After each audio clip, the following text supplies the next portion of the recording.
Thank you for hanging out with me today. It is live, AfroEconomics Live. I'm JB Bryan, and I am the President and Chief Investment Officer at JB Bryan Financial Group, the home of AfroEconomics. And we have some members of AfroEconomics that have decided that they want to be up front and center today because we're talking about the last 20 years. So they want to drop some science as well. We have Ms. Felder, we have Mr. Tice, and we have some other people. Hopefully, some other members will decide that they will come up as well. We have a guest that says they will come up. I see MGW. Sorry. Now, this is, I'm going to promote you. Someone right in that we are just meeting today. There you go. How are you today? Thank you. Thank you for hanging out with us. Make sure I'm gonna unmute you. How are you doing? I'm doing well. How are you? Great. I didn't know I could mute and unmute. Good to see you. Thank you for hanging out. So you think this topic is hot too, huh? I do. We got to do it. So we're going to talk. Hopefully we'll talk all over each other. We can just have some fun. I'm going to mute you for a second and I'm going to get us started, get the party started. Thank you all so much. I'm truly blessed. Is there anybody else? Just wave your hand because I appreciate you registering for the webinar. You know, that takes just an extra step to go and register. So those of you who are watching the webinar, you know, especially the members, I thank God for you. We're talking about this report, you know, and I just printed it out, but it's actually an article written by the Washington Post that says no progress for African Americans on home ownership, unemployment, and incarceration. So when I said incarceration, they're saying no progress in incarceration. And actually they said the share of incarcerated African Americans has nearly tripled between 1968 and 2016. One of the largest and most depressing developments in the past 50 years, especially for Black men, researchers said. African Americans are 6.4 times as likely than whites to be jailed or imprisoned, compared to 5.4 times as likely in 1968. So we're more likely to get imprisoned now than we were in 1968. This is amazing, y'all. So, you know, we really have to, you know, I want to unmute the brother because this is a Black man specific issue that they were talking about. And I did Mr. Tice, you're going to have to unmute your phone yourself because I unmuted you, but you have muted on your side. So we at that this is saying I did a Wednesday discussion about why we're being imprisoned economically, because we know that we're not committing more crime, but we're being incarcerated more, and it can be brought back to financial empowerment. It can be brought back to just have the lack of, even if you are victim or even if you have done something wrong, if you don't have the financial resources, then you are going to go to jail. The research has shown that for the same crime, a Black man is more likely than a white man to go to jail for it, largely due to his lack of economic resources to hire the legal team to protect him. So tell me your point of view on that, Mr. Tice, real quickly. Well, can you hear me? Yes. Okay, yes. Great. Well, my point of view is I believe that what's going on is a effect of policies, government policies that haven't benefited us, whether it's affirmative action or if it was any of those laws that were passed that allowed the Black man to be more easily convicted of crimes. Okay, so you're saying, yeah, so what we're talking about from 1968, you were 5.4, and now in, coming up to 2016, African Americans are 6.4 times as likely, and that's including everybody. It says African Americans. That's an increase. Huh? So that's an increase. Yeah. And so what have we done differently? I mean, even if you just throw in the 15 to 20 years of the crack epidemic, it's still a number that's too high. Yeah, and then we could direct it to. I always believe that with most things you have to follow the money. So from 1968 to 2016, what has happened? Right? What has happened? Michaela, Tyrell, Donnell, what has happened? That we have done what? Privatized going to jail. It has become a business. So, and they really probably don't want to admit that, but when it became a business, then crime became looking for customers versus just putting people in jail and having to feed them. See, because in 1968, the government had ultimate responsibility for, how taking care of a prisoner, and it didn't become a business where the person could work in prison, and they were making the prisons were making money off the products that the prisoners were making, like they do today. So I think that if we followed the money, we would find out that there is an incentive now to get people in jail. To privatize business. That's right. Incarceration has been privatized for more than 100 years. Absolutely. People didn't know about it. That's true. Right. That's probably true. But I know that now the government is out of it more than ever before. They moved out of it. More and more. So because of that, that could be why the numbers gotten larger. Also, legal expenses are probably a lot higher, proportionally. And now you have, if you like you said, follow the money. So now you have the private industry lawyers who have moved away from paying for, they're not doing, you don't have the OJs who can afford the dream team lawyers. Not the majority of us. That's right. The public defenders who are saying, okay, well, we got the stack. That's right. We can't cover it, so off you go. That's right. If That's you what can't afford the dream team, then you're going to do the time.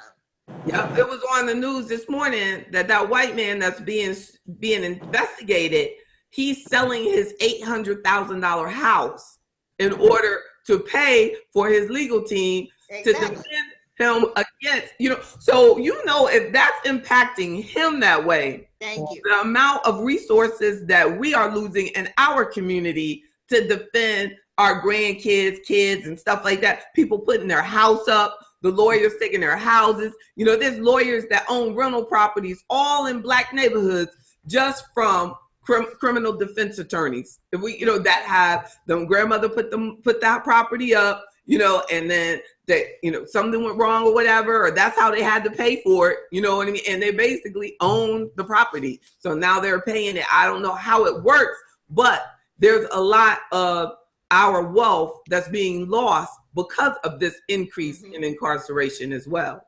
Exactly. Want to add a point, Michaela? Malika. How do you say your name? It's Malika. Malika. That's Well, I think as I was listening to you all, what I was thinking of is how is the Black community, as a whole, how are we to respond to it? What are we going to do now that we have the information?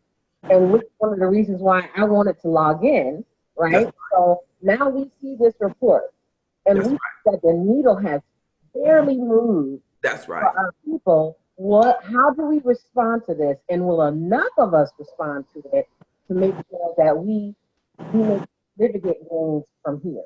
That's right. Because I feel like it's not as simple as, these little Black boys don't need to, commit these crimes. They need to stop doing these crimes, because crimes are committed everywhere, and little boys are bad, and grown men are bad, everywhere. There's bad and there's good people. But we have to blatantly realize that we just cannot afford to do things that other people do. You are not going to get away with it. It's just, you're not going to get away with it.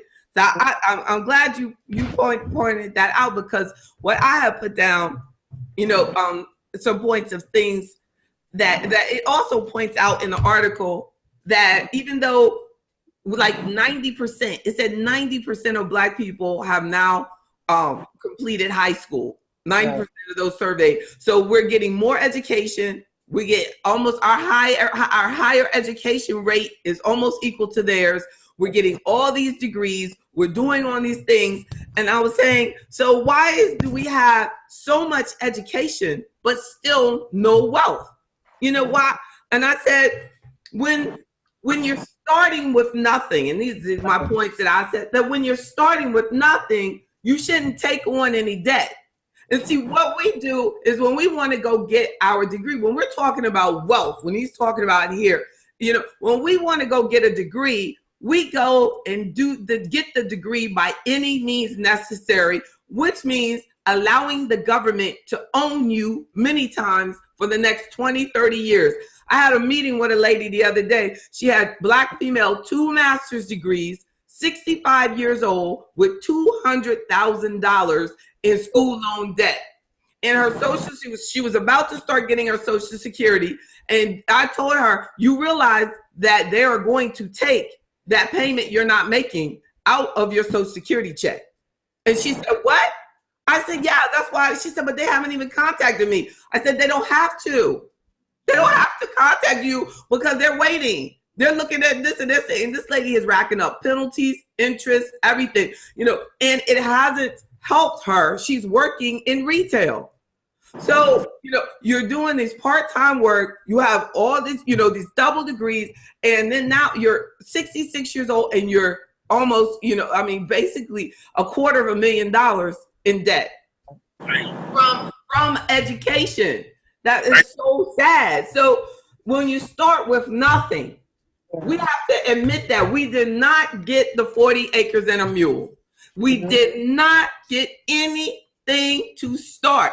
And so when you start your career with negative zone, not just, now this is zero. It's cool if you just start with zero, like you don't have nothing. That's what people say. I started out of school, I ain't had nothing. That's different than when you start with -200 or -100 or -50,000. See, that's a negative worth when you started it. So it doesn't really matter, that you're going. So let me start. So when you start with nothing, this is my key suggestion. You should not take out any debt. If that means you have to go to another school to get your degree, then that means you have to go to another school to get your degree. When I graduated from high school, I wanted to go to an expensive school. I wanted to go to Howard University. Howard University sent me a letter at the last minute. It said, now you don't now have just one problem. They said you also have a second problem. We don't have no housing for you. And I applied early. So I, by default, went to the University of Virginia because my school of choice waited to the last minute to tell me that I was going to now have to incur another $600-700 a month because there are no housing for someone who applied early. Some people still would have done it. You know what? All blessings due to my father, who said, ain't no way I'm doing that. Yeah. You know what I'm saying? But you know what I mean? Oh my God, bless his soul. He said, no way, what you gonna do? So then I start scurrying and running around and everything, filling out stuff, trying to get some last minute applications and, figure it out. And by the grace of God, University of Virginia accepted me, found housing for me, did everything. I had to go up there and said, that I had to do everything immediately. But that's the only school that I could afford. And I paid for it.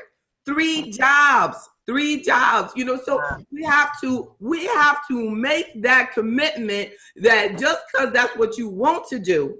And I talk to my daughter about this all the time. You know what I mean? Just because it's what you want, don't mean you can afford it. Right. We have to learn that and that it's okay. that it's okay that we can't give our kids everything that they want. Right. I know I would not be an entrepreneur today if my father had not taught me to realize or to accept that it's just not, you're not going to be able to get everything that you want, and you're going to have to make some sacrifices in order to get, if you want it, what are you going to do now? Mm-hmm. Because too many parents take over the problem. We take over the problem, and then we create a weak generation of Black folk who deserve the opportunity to know that they can do it on their own too. They do. We come from these sharecroppers. We come from these people, and we're getting too far beyond where we were and allowing these loans to make us feel that we're in some sort of comfort zone, and it's not true. So I'm sorry, I have a question. So you making an excellent point and really speaking kind of uncomfortably into some of my situation. We're not gonna go into that and about student loan debt and all those kind of things. And a husband who decided in the second iteration of his career to go back to school and get his master's degree in education. But now that we have a generation of Black people who are starting in the negative, who are in debt and dealing with all those things, how do we keep our people out of poorhouses? How do we keep our sons out of, and our daughters' future husbands, out of prison? How do we keep our brothers and our cousins and stuff and our families and our communities and get them on track so that we know how to build well? Because we often have this attitude of we can't work together. That's right. And we can't build things together. I've been reading historical autobiographies and texts of when Black people would gather together in a community to make sure they have it. So how do we get back to doing those kinds of things? And I mean, in all honesty, my honest answer to that I sincerely feel this, that I believe that we have to realize that we have to start from the floor up, that we have to accept that when you're broke, that we have to stop feeling that it's okay to create this facade of what we are and what we've accomplished just because these loan companies will give it to you. So you've got this degree, but you don't have a job. So you've got this $500,000 house, but it's only worth $350,000. So you've got this car, this luxury car to go along with the degree, to go along with the house, and you can't even pay to get it fixed. And the insurance is behind, and that it's that you don't have to do that anymore. You don't have to do that anymore. Right. I remember, when I got out the gate and I had this taste of success, and that's what happens to us. We get this taste of it, and we go, "Oh, this is good. This is good. I'm making all this money." And then all these lenders start coming at you, and they go, "Oh, you can get that. Oh, you can get that. You can get that." And then one day, I found myself overwhelmed, stressed out. That I was like, what is going on? Life isn't supposed to be this way. It's not supposed to be like this. We don't have to prove anything to anybody. We don't have to do it, and then, so we have to, like you said, and in order to do that is that we have to become a community of humble people that say, this is where I am right now, and be honest about it. Because the only way AfroEconomics really ever works is that member has to be really honest with me about their situation. Like you just said, you probably have 17 family members that are like, how's she gonna go on that show and say that? It's like, that's real. JB, we're not. JB, it's not enough to just be honest with you when we're in that, because that's a one-to-one. We have to be honest with ourselves. Oh yeah, we have to look in the mirror and stop saying, "Hey, I know I can sit here. I got that pretty car. I got this nice. I got all these degrees. I got all this stuff going on. It's time to get real and say, wait a minute. They don't pay me enough to do this. I'm taking on more stress than I need, and I need to get real and say, what are my real goals? How am I going to get from where I am to where I want to be and how long is it going to take me to get there so that I don't have to go through this drama, because I don't have to keep up with anybody but me. And where are we trying to go? Like, we have bought into this materialism, like that is where we have to go, like what we have to achieve. We're not thinking about stuff that's real, like building a business, you know what I'm saying, and things like that, or how to use that education that you just spent all that money on, on something that will benefit you for generations and building a legacy. We're not, and even when we're making all that money, which is great, you get the degree, you make the money, but you had a choice between a $1,500 car payment or $1,500 a month into your 401k or work retirement account. But you chose that I'm gonna put it into that car payment. You chose to do that. You chose to get a house with 6 bedrooms when there's only 2 of you or 1 of you living in the house. You chose to do that. You see what I'm saying? And then when your cousin is homeless, you don't want to let them live in your house. We're making these choices, to do these things, and we have to, realize that you are Black and that you are being discriminated against and you are being watched and that you can be fired anytime. And then you are usually at a point in the business where you're disposable. You know what I'm saying? You're not the boss. You're not the creator. Anybody other than the person who owns the business is disposable in reality. So it's like you have to realize that every time you go into this unnecessary debt, the exposure that you're putting yourself into it, and you have to define your American dream. We have to stop allowing them, like they put in this article, home ownership. Who cares about home ownership?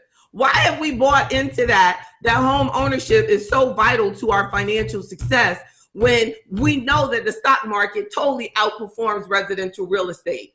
You know what I mean? So why didn't he talk about that there's not as many people who are buying real estate investment properties as before, or there's not the number of Black people that are participating in the stock market hasn't grown, but what? Because when you buy the house, and when you go into the debt, it's helping somebody else. It's not helping us.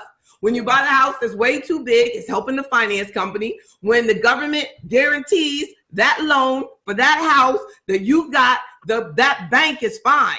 You foreclosed. You lost your money. So when the government guarantees a loan, they're not helping us. They're helping them. But they made us buy into that.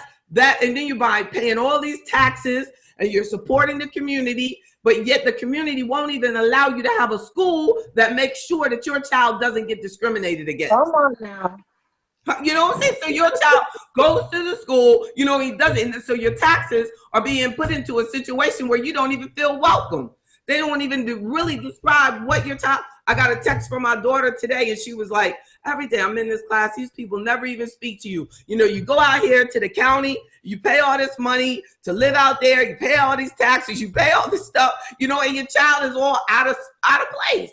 You go in the city, and then we're not loving each other enough to realize that this is all we got. You know what I'm saying? This is all we got. We should, if you have the blessing to live in a city where you have Black people living all around you, everywhere, we should be hugging each other every day when y'all wake up.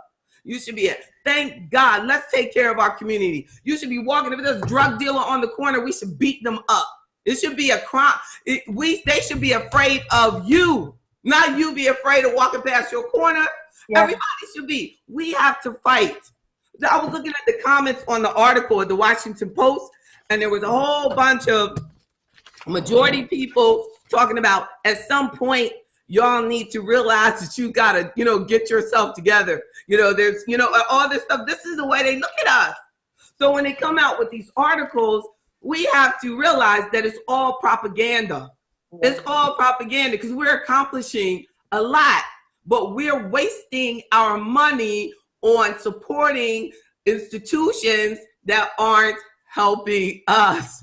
So when they had the financial crisis, who got hit the hardest? Us. When they wrote the big checks, they didn't write the checks to the victims, the people who with us. that the houses got foreclosed on and the banks took all those properties from us.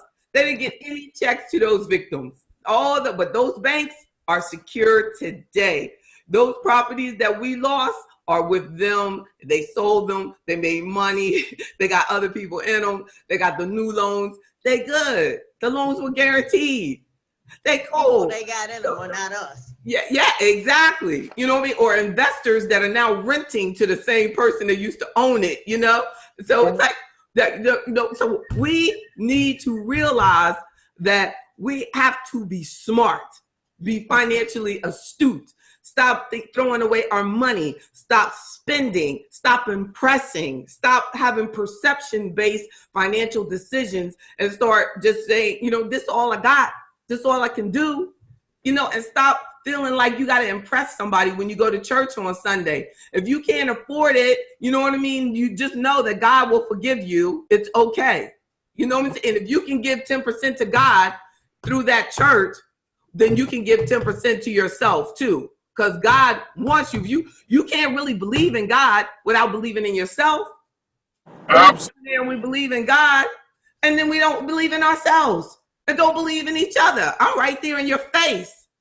You know what I'm saying? You don't have enough faith to get a membership to AfroEconomics, something that's committed to you. But we get in these articles and we see it. We get all upset. Oh my God, this article's terrible. You know, people get locked up. You know, well, what are we doing to build an organization that actually is designed to help us do better? What do we do? You know what I'm saying? Just don't, you know, so it's like, it's just that. So let me go back. So the fact that we purchased all those residential properties in the 1960s and have no wealth today is evidence of the loss we have taken from residential real estate over the last 50 years. So if the article wanted to really bring some science, that's what they should have brought. In the stock market, an average annual return of just say you got an average annual return over 50 years of 8%, and you put in $1,000 a year over the 50-year period, there would be $600,000. But they don't want to run nothing like that. They don't want to run nothing like that. You know what I'm saying? That's like, you know what I'm saying? We need to really realize that there are, you know what I mean, other choices. Like maybe those three things, you know what I'm saying, or home ownership, you know, as he's saying, like, that's what Black people depend on for wealth. Well, that's a major problem because it's not a wealth builder. It's just a place to freaking live. So we'll stop putting money. We don't even start. We can't even put money into the retirement accounts because the mortgages are so darn big. And then they put you in a mortgage with no money down, trying to rob you, because then they get the PMI so that they make sure when you foreclose. The foreclosure rate on somebody with no money down is so extremely high, you know, and you don't have it. What's the difference between that and just renting? Except now you got more bills. You got to fix everything yourself. You got, you know, you might put that payment in there forever and never have any ownership. But then you say renting is throwing away money. No, not investing your money and buying cars and buying, you know, all of these unnecessary consumer products. That's throwing away money. Not renting. It's what we choose to do with our money. You know, like they said, don't ever sell your home property. You know, don't sell your parents' property. You know, it's not the problem that we sold our property. The problem is that we bought a Cadillac with the money. If you sell the property and you buy a Cadillac, then that's what's going to happen. It's not going to have any value. So that, you know, that's what we need to realize. It's not, you know, that, you know, we're like, we just have been instructed incorrectly, and it's time for us to wake up. Amen. Not being paid equal wages. So not being paid equal wages, so you don't have the money to put away. So when you do save, you have to spend it. So unexpectedly, your family has some sort of need. That happens to us all the time, and you have to start over. So a person will say everyone goes through that. But when you're talking about, so I mean, I'm saying like everything that we're saying, you know, everybody will say, well, you're not the only community that goes through that. But as a Black person, we're more likely to be fired and discriminated against. As a Black person, we're more likely to be born into poverty. As a Black person, we're more likely to be paid less, and due to that, we don't have the ability to develop or keep good credit. So what happens is you pay higher fees and you go into debt. And then when you have these higher fees, even in your investments, because as a Black person, you're less likely to know someone like me, an investment advisor with a registered investment advisory firm, but you're much more likely to know a financial person who represents a product. So when you do that and you buy this product, you're paying more expenses, more fees, and you're reducing the return on your investment. But we have not learned the difference. So that's why I'm the first Black person to start a registered investment advisory firm in my original area, and one of the few on the planet to be 100% independent and 100% Black owned, and the only one I know that only focuses on us. So that we need to realize these things. So the financial system of government loans has worked against us and for the government. Our foreclosure rates are too high, and the government pays the lender, and the lender gets the property, and the government is protecting the lender, not you. They're protecting them. We got government home loans.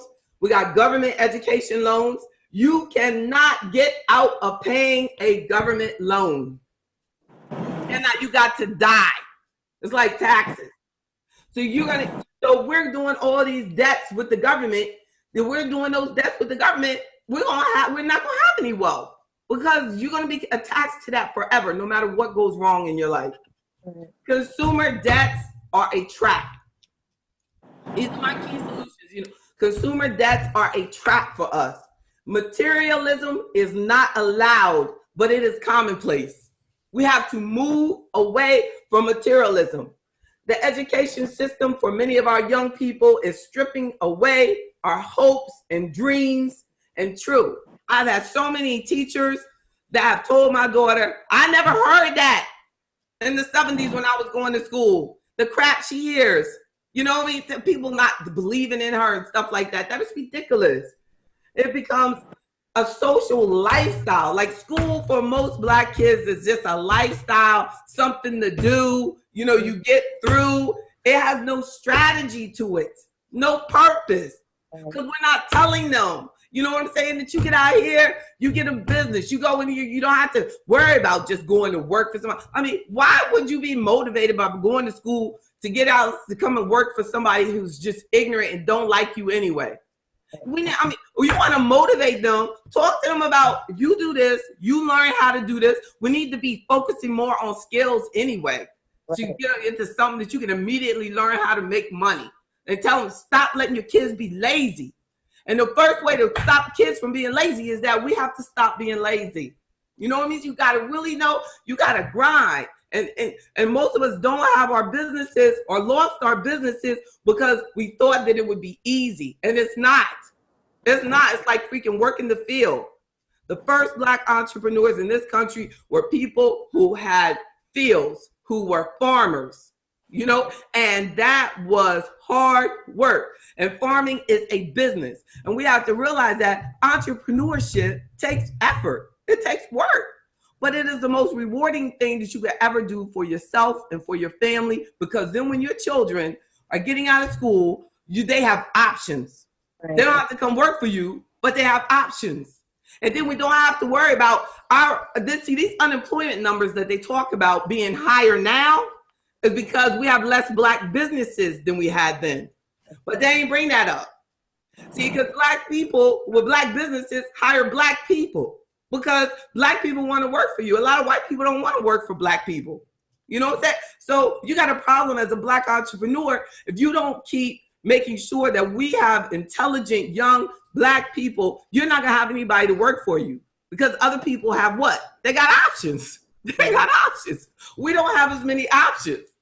So we need to realize the truth of it is that we have to invest in the future of our Black community, and stop allowing these articles to come out with the propaganda and never bringing out the truth.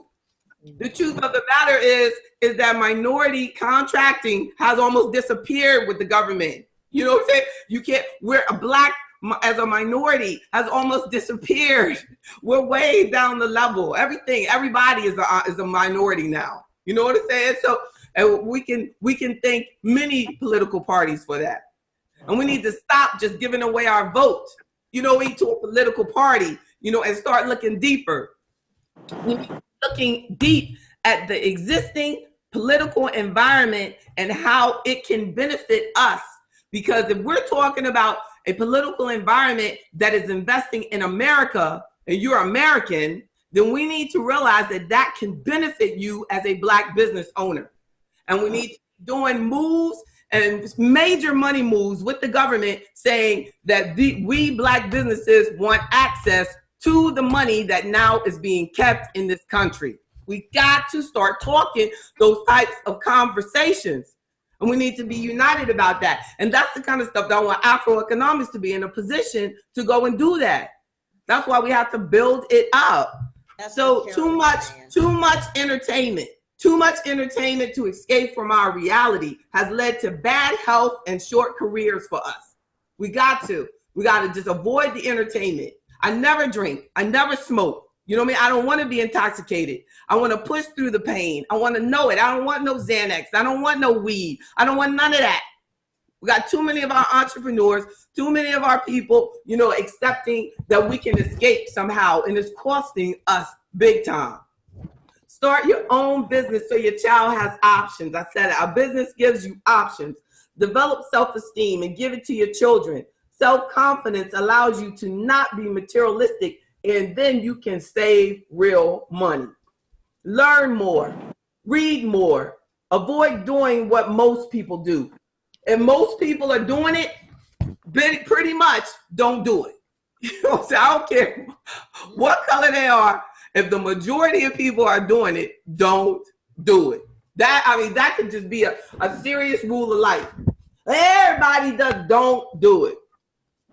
Take advantage of today's politics. I talked about that, right? And then when I started my business, it allowed me to be free of a fight of fighting the system. Fighting a system that I felt like is not designed for me. To me, corporate America was not created with me, a nappy-head Black person in mind.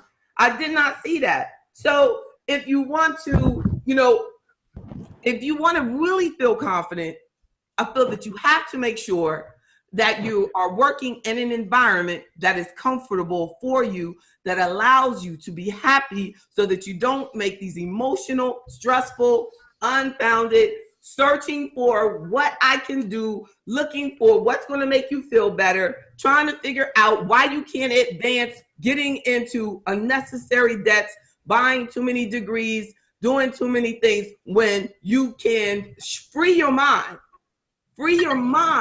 and allow yourself to just say strategically, what should I do to get myself back into or in a wealthier position? And in many cases, it's less, not more. See, every time, unfortunately, too often when we think about wealth, we say, I need to buy something else. I need to get something else, because we're looking at what wealth looks like, but true wealth, you're going to see more on paper. Unless you're getting them 100 unit properties, you know what I'm saying? They're getting into some real investment, real estate, and we can do that too, but real wealth, is not something you carry around or drive around.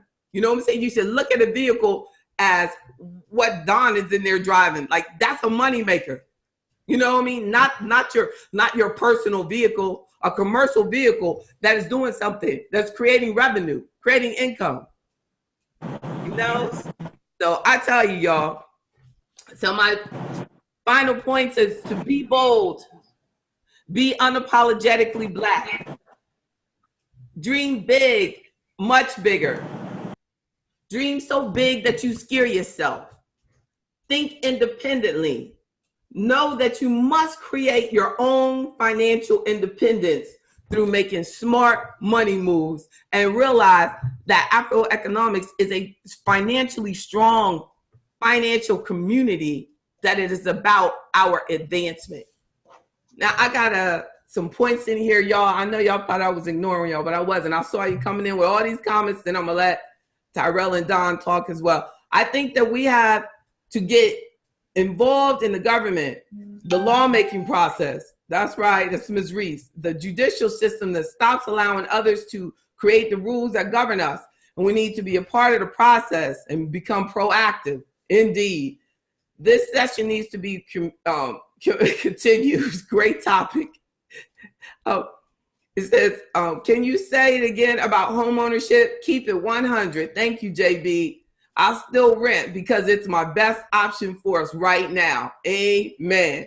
And you are investing the difference. I can show you the numbers. It will show. I did a story on CBS. We were talking about that, how over the last 10 years, a renter that was investing the difference, especially that down payment that you need to put down on that house, and you put that in that market over these last 10 years, woo! I mean, really, residential can't keep up. So definitely be careful, and look at everything that you spend your money on. Is this just spending or is it an investment? Thank you. This is awesome. Thank you. And I look forward to getting the link to the recordings so I can watch this with my husband and children. Thank you. Blessings to you. God is good. But I thank you all so much. Do you have anything to say, Tyrell or Don? No, I think you covered it. Are you good? So I wanted to make sure that we talked about solutions the most. You know, solutions. We got some solutions here. And who have not already joined, you need to get on to AfroEconomics and join and be a part of the solution, because I think the bigger that our group becomes, yes, the more powerful we can be as a political, not just as AfroEconomics, but we can make a political statement. That's right. You said that right. And even now, when I've had clients that have been exploited by different financial products, you know, and I see how important it is that when I'm able to go to those products and say, this is JB Bryan, you know, president of JB Bryan Financial Group, the home of AfroEconomics, and this is improper. That was not supposed to happen to them, you know, and a lot of it, I think it has huge potential as a consumer advocacy group. You don't know how many of us that I meet that have been exploited, taken advantage of, overcharged, misled, you know, lied to, you know, blatantly. I had one little girl, she went in to buy an insurance policy, and she said she had the insurance policy. She went back to tell a major insurance company. She went back and changed the beneficiary, and they issued a brand new policy to her, and she didn't even know it because they kept the premium the same. But what was happening, because she was older, her money was the same, but less of her money was going to cash value. So she's paying $60 a month, but before 50 of that 60 was going to a savings component. Now only $10 of that 60 because of being misled like that. And that is blatantly wrong. So we have to build up so that we have a way that we can protect one another. You know, I couldn't believe it. That kind of crap, that's what costs us. You know, and that's why I'm saying that they can't just say, well, we all have the same opportunities. No, but we also know that the discrimination is real. We know that we are among the first to get laid off, fired, let go. You know, we know that we are underemployed a lot more than we're unemployed. You know, so, I mean, this stuff is real, and we don't need to be ashamed about it. I'm telling you, be unapologetically Black. Don't want more information to you from me? Go to IamUnapologetically.black and see what you find. I am right there, and I want you to be right there too. Y'all be blessed. Any other questions? Thank y'all so much. Thank you. Thank you, Don. Thank you, Tyrell. Y'all are the best panelists I ever had on this discussion. Love you. You ought to have this type of discussion again, like like you got the comment about. You know, it was very good discussion, and yes, the dialogue back and forth. The solutions all great. Tyrell made some excellent points, and it all ties together. You know, the economic and the politics, it ties together. Great. Well, thank you both. Y'all have a wonderful day. Be safe out there, and then I'll be in touch. And anyone else, let me know if y'all are willing to be on the panel. It would be wonderful. God bless you. Talk to y'all on Sunday, God willing. Bye bye. I see.